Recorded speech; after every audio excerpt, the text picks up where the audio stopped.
स्वागत करता हूं दोस्तों आपका प्रयास एडू हब के ऑनलाइन प्लेटफॉर्म पर। दोस्तों इस वीडियो में हम बात करने वाले हैं हमारे ईवीएस जो क्वेश्चंस थे उनके सॉल्यूशन पे। तो फ्रेंड्स बिना देरी किए हमारा जो आज का वीडियो है वो शुरू करते हैं। क्वेश्चंस आपके सामने हैं, देखिए और आंसर दीजिए फटाफट से। ठीक है। पहला है सेब की खेती करने के लिए उपयुक्त जलवायु है। दोस्तों आपने हमने ये सुना ही है कि सेब की जो खेती है वो हम या यूँ भी सुना है कि सेब आते हैं हिमाचल से, जम्मू कश्मीर से। तो अब वहाँ पे जो जलवायु पाई जाती है वो कौन सी जलवायु होती है? शीतोष्ण प्रकार की, है ना। शीतोष्ण प्रकार की होती है। तो सेब के लिए जो जलवायु है वो शीतोष्ण प्रकार की जो जलवायु है वो सेब के लिए आवश्यक होती है, ये ध्यान रखना है। फिर आता है बाग में अधिकतम पौधे लगाने की जो विधि है वो कौन है? ये होती है दोस्तों हेक्सागोनल विधि, है ना, ऐसे करके ये विधि।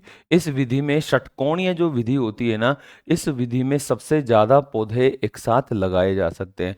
तो इस वजह से ये विधि जो है हेक्सागोनल कहलाती है, याद रखना है। फिर नेक्स्ट पे आ जाते हैं, नेक्स्ट क्वेश्चन हमारे लेते हैं। नेक्स्ट क्वेश्चन है टमाटर का जो लाल रंग होता है वो किसके कारण है? तो दोस्तों टमाटर में एक विशेष मिनरल पाया जाता है लाइकोपीन, है ना। ये लाइकोपीन जो होता है इसकी वजह से टमाटर का जो कलर होता है वो लाल होता है। और ये माना जाता है कि इस लाइकोपीन में क्या होता है, कैंसर को दूर करने वाली प्रॉपर्टी होती है। यानी अगर वो शुरुआती स्टेज में है, या यूँ मान लो कि अगर अंदर ही अंदर वो पनप रहा है, अगर पता लग जाता है तो लाइकोपीन में यानी टमाटर में कैंसर को रोकने के गुण मिलते हैं इस लाइकोपीन में, है ना। ध्यान देना। नेक्स्ट जिब्रेलिक अम्ल। दोस्तों जिब्रेलिक अम्ल जो होता है, जिब्रेलिन या जिब्रेलिन हार्मोन जिसको हम कहते हैं, ये मोस्टली फलों को दिया जाता है उनके आकार में वृद्धि करने के लिए, आकार को बढ़ाने के लिए, है ना।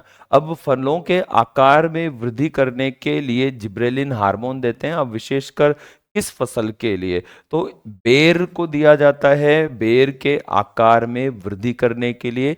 अन्य ऐसा नहीं है कि विशेष बेर, बाकी छोटे हैं जैसे जामुन वगैरह, तो छोटे जो फल हैं उन सभी फलों में आकार में वृद्धि के लिए ये स्थिति निर्मित होती है, ध्यान रखना है। ठीक है।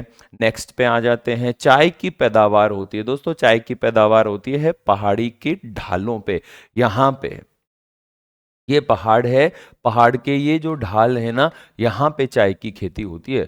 नेक्स्ट क्वेश्चन आता है फलों को पकाने के लिए कौन सी गैस यूज करते हैं? तो दोस्तों फलों को पकाने के लिए जो गैस यूज करते हैं वो होती है एथिलीन गैस। कार्बाइड जो होता है आजकल फलों को पकाने के लिए यूज में लिया जाता है, बट कार्बाइड एक प्रतिबंधित पदार्थ है ना, गैस नहीं है। एक प्रतिबंधित पदार्थ है जो वेल्डिंग जो कार्य होते हैं ना, वेल्डिंग करने वाले, उस वेल्डिंग करने वाले जो कार्य हैं उनमें इसका यूज किया जाता है। ठीक है। नेक्स्ट पे आते हैं, राजस्थान की सार्वजनिक क्षेत्र की चीनी मिल कौन सी है? दी मेवाड़ शुगर मिल भोपाल सागर में है, चित्तौड़गढ़ में दोस्तों ये निजी क्षेत्र में है। Rajasthan state Ganganagar sugar mill, इसको हम जीएसएम कहते हैं, तो ये सार्वजनिक क्षेत्र में है। उसके बाद उपयुक्त में से कोई भी नहीं। राज्य में कृषिगत औजारों को बनाने के लघु कारखाने कहाँ स्थित है? तो कृषिगत कारखाना जो है वो कहाँ है? गजसिंहपुर में है। और कृषिगत कारखाने जो हैं वो एक तो बनते हैं गजसिंहपुर में और एक विशेषतः बनाए जाते हैं नागौर में। ठीक है। नेक्स्ट पे आ जाते हैं, नेक्स्ट है राज्य में एशिया की सबसे बड़ी ऊन मंडी कहाँ है? दोस्तों राज्य में एशिया की सबसे बड़ी जो ऊन मंडी है ये स्थापित है कहाँ पे? बीकानेर में। ठीक है ना, ये ध्यान रखना है। नेक्स्ट पे आते हैं, वह जिला जहां रत्नों की कटाई एवं पॉलिशिंग का कार्य होता है। तो रत्नों की कटाई व पॉलिशिंग के जो कार्य किए जाते हैं ना दोस्तों, वो किए जाते हैं हमारे जयपुर की दरगाह, यह रहा जयपुर। बीकानेर आंसर नहीं होगा, जयपुर, है ना। जयपुर इसका आंसर होगा, ये ध्यान रखना है। ठीक है। नेक्स्ट पे आते हैं, नेक्स्ट क्वेश्चन पे लेके चलते हैं। राजस्थान में औद्योगिक विकास के लिए वृहद मध्यम आकार के उद्योगों को अवधि ऋण अंश पूंजी प्रदान करने का जो कार्य है वो किसका है? तो वो दोस्तों कार्य है रीको का। राजस्थान में रेशम कीट पालन सेरीकल्चर विशेष किस जिले में है दोस्तों? बांसवाड़ा में। नेक्स्ट पे आ जाते हैं। राज्य में हस्तशिल्प के उन्नयन हेतु शिल्प प्रशिक्षण, शोध, प्रलेखन संबंधी परामर्श देने व परियोजना निर्माण में सहायता देने आदि में कौन सा संस्थान इससे संबंधित है? ठीक है, तो दोस्तों अगर हम इसकी बात करते हैं तो इसका जो संस्थान है वो राजस्थान ट्रेड प्रमोशन ऑर्गेनाइजेशन है। ठीक है, ये ध्यान रखना है। नेक्स्ट, सर्वाधिक प्रदूषण करने वाले जो उद्योग हैं वो किस में आते हैं? तो सर्वाधिक प्रदूषण करने वाले जो उद्योग हैं वो लाल रंग की श्रेणी में शामिल किए जाते हैं। नेक्स्ट पे बात करते हैं। राज्य का वह कौन सा जिला जो खस व इत्र उद्योगों के लिए जाना जाता है? तो सवाई माधोपुर और भरतपुर इसका आंसर होगा। राजस्थान का सबसे प्राचीन व संगठित उद्योग है। राजस्थान का सबसे प्राचीन व संगठित उद्योग है दोस्तों सूती वस्त्र उद्योग। नेक्स्ट पे आते हैं। नेक्स्ट की बात करें तो जयपुर जिले में मानपुरा माचेड़ी में क्या विकसित किया गया है? जयपुर के दोस्तों मानपुरा माचेड़ी में जो विकसित किया गया है वो क्या है? एक्चुअल में लेदर कॉम्प्लेक्स है, चमड़ा उत्पादन के लिए यहाँ पे ये कार्य किए गए हैं। बकरी के बालों से जटपट्टियों की बुनाई का मुख्य केंद्र कौन सा है? तो जटपट्टियों की बुनाई का जो केंद्र है वो है जसोल बाड़मेर। जसोल बाड़मेर में ये हमें मिलता है। नेक्स्ट पे आते हैं। राजफेड द्वारा पशु आहार तथा कीटनाशक दवाई फैक्ट्रियों का संचालन कहाँ हो रहा है? तो दोस्तों ये हो रहा है झोटवाड़ा जयपुर में। ठीक है, राजस्थान राज्य सहकारी क्रय विक्रय जो संघ है उसकी स्थापना कब हुई थी? तो 26 नवंबर 1957 को हुई थी। और सहकारी क्रय विक्रय जो संघ है ना दोस्तों, ये क्या है? ये जयपुर में इसका मुख्यालय है। और ये संस्थान करता क्या है?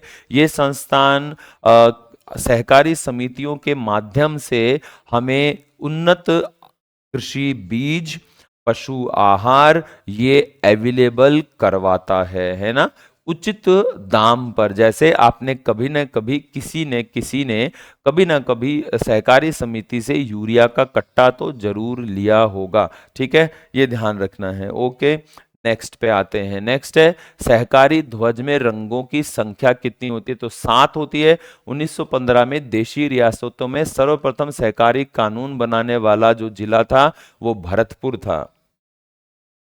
का आंसर हो गया 7। नेक्स्ट पे चलते हैं। निम्नलिखित में से कौन उपभोक्ता विवाद निवारण एजेंसी है? देखो, उपभोक्ता विवाद निवारण एजेंसी जो होती है दोस्तों वो होती है जिला आयोग, राज्य आयोग और राष्ट्रीय आयोग।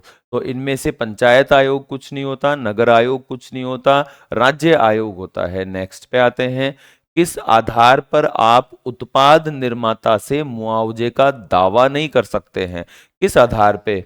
विनिर्माण दोष हम कर सकते हैं, डिजाइन में दोष इसमें भी हम कर सकते हैं, विनिर्देश से विचलन यानी कि जैसी कि कंडीशंस बताई गई हैं उनसे दूर, उपभोक्ता द्वारा क्षतिग्रस्त। तो दोस्तों उपभोक्ता अगर उसे तोड़ देता है तो फिर उसका कुछ भी निवारण आगे नहीं हो सकता है। ठीक है, ये ध्यान रखना है। ओके, अगर हम नेक्स्ट पे देखें हमारा नेक्स्ट क्वेश्चन, तो नेक्स्ट क्वेश्चन है उपभोक्ता आयोग में शिकायत दर्ज करने की जो समय सीमा है वो क्या है? तो उपभोक्ता आयोग में शिकायत दर्ज करने की अवधि है 2 साल के भीतर। फिर है उपभोक्ता संरक्षण अधिनियम महत्वपूर्ण है अचल माल के लिए। बिल्कुल अचल माल के लिए है। ये अचल संपत्ति क्या होती है? आपका घर है वगैरह वगैरह। चल माल के लिए चल संपत्ति कौन होती है? चल संपत्ति होती है रुपया पैसा वगैरह। विशेष वस्तुएं और सेवाएं बिल्कुल इसके लिए भी। तो ये सभी वस्तुओं और सेवाओं के लिए उपभोक्ता संरक्षण अधिनियम आवश्यक है। नेक्स्ट पर आते हैं। किस फोरम में महिला सदस्य होना आवश्यक है? ये देखो दोस्तों 3 तरह के आयोग होते हैं, जिला आयोग, राज्य आयोग, राष्ट्रीय आयोग। तो इसमें जितने भी फोरम हैं, जितने भी तरीके हैं, उन सभी में महिलाओं का होना जरूरी है। तो आंसर हो गया उपरोक्त सभी में। नेक्स्ट, राजस्थान में गोवंश प्रजाति व उसके उत्पत्ति स्थल का निम्नलिखित में से कौन सा जोड़ा सुमेलित नहीं है? देख लेते हैं हम। तो नागौरी बिल्कुल सुहालक नागौर से रिलेटेड है, कांकरेज नेहड़ सांचौर से रिलेटेड है, थारपारकर मालानी से रिलेटेड है, और गिर जो भरतपुर से है दे रखा है, वो गिर का कनेक्शन भरतपुर से नहीं है। दोस्तों गिर का जो कनेक्शन है वो किससे है? गिर का कनेक्शन है गुजरात से। ठीक है ना, ये ध्यान रखना है। नेक्स्ट, कौन सी गोवंश नस्ल रेंडा के नाम से भी जानी जाती है? दोस्तों रेंडा के नाम से जाने जाने वाली जो नस्ल है वो कहलाती है हमारी कांकरेज, इसको अजमेरा और रेंडा भी कहते हैं। जोधपुर पाली नागौर में घुमक्कड़ रेवड़ में पाई जाने वाली जो भेड़, वह नस्ल जिसका ऊन अपेक्षाकृत सफेद होती है परंतु राजस्थान की नस्लों में सबसे कम ऊन देती है, वो परबतसर नागौर जोधपुर में मिलती है। वो किसमें दोस्तों? खेरी। ठीक है ना, ध्यान रखना। तो दोस्तों ये थे हमारे ईवीएस के क्वेश्चन। आई होप आपको सभी क्वेश्चन एक्सप्लेनेशन अच्छे से समझ में आ गया होगा। तो फ्रेंड्स इसी तरह से नेक्स्ट हम मिलेंगे नेक्स्ट हमारे ईवीएस पेपर सॉल्यूशन में। थैंक यू, जय हिंद।